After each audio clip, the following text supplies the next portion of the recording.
Můžeš to uvíct. Takže čau lidi. Měli jsme tu malý problém s 2 krávama. Ano? Jo, OK. A má nový boty z A3. A3 v pivovaru. Nemůžu dechat.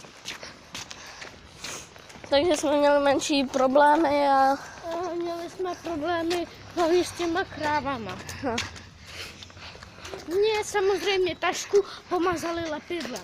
Co ty krávy udělají? Pomazají mi tašku lepidlem. mě polili dokonce.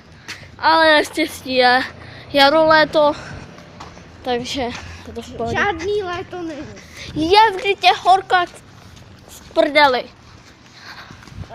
Prosím, léto není. No, ale je horko. Je jaro. Ale je horko jako v létě. To není v horku.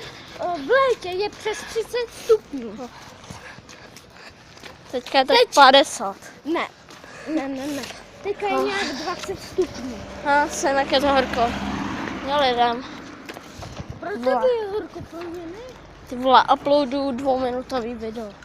Ano, kdyby tam ty krávy na nás nezautočily, tak by bylo další. No, bylo by další. Tak já se s váma loučím. Sam určitě teďka bude po cestě k sobě domů točit sám, že jo? Nevím.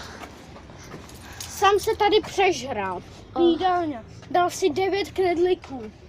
A všechno to sežral. Ještě obrovský plátek masa. Pokud si myslíte, že je to prase, že by měl jíst ten 2 knedlíky, Dejte like. ne. Dejte dislike. Dejte like. To vystříhnu. Dobře, tak dejte like, dejte like. No, to si myslím.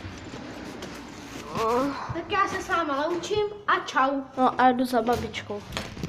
Nebydlí. Ale už jsem ti to jednou říkal, že to bydlí moje babička. Nebydlí. Bydlí.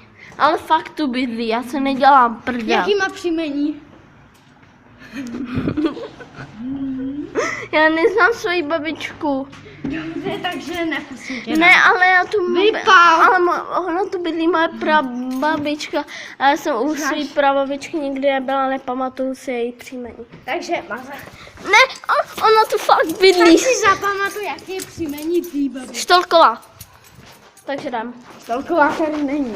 No a kdo tu bydlí? Kdo tu teda bydlí? Tady Štolková nebydlí. Mazej. Ty smrde. Mazej. Ale fakt tu bydlí moje Řekl jsem babička. mazej. Ale fakt tu bydlí. Čus.